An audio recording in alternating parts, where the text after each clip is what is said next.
Questa è la tomba di Antenore, ci troviamo a Padova. Nel 1274, durante la costruzione di un orfanotrofio in via San Biagio, viene trovata un'arca funeraria con 2 bare in cipresso e piombo, con al loro interno dei resti umani, con una spada e 2 vasi di monete d'oro. Il giudice Lovato Lovati, poeta e studioso preumanista, chiamato a dare la sua opinione sull'identità del guerriero, attribuisce i resti al principe troiano Antenore, al quale, secondo Tito Livio, si deve la fondazione di Padova. La città in quegli anni stava crescendo molto di importanza e i suoi capi, in cerca di una legittimazione mitologica, sostengono con piacere la tesi. Nel 1283, per contenere l'arca, a ridosso della facciata di San Lorenzo viene costruito un monumento a edicola e a Lovati viene riservato l'onore di farci incidere dei suoi versi.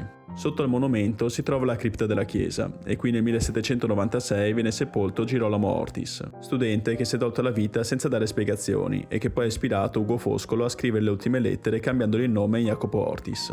Con la soppressione dei monasteri, la chiesa venne sconsacrata nel 1808 e nel 1937 demolita per far posto a Piazza 11 Maggio, oggi Piazza Antenore, e al nuovo palazzo della prefettura.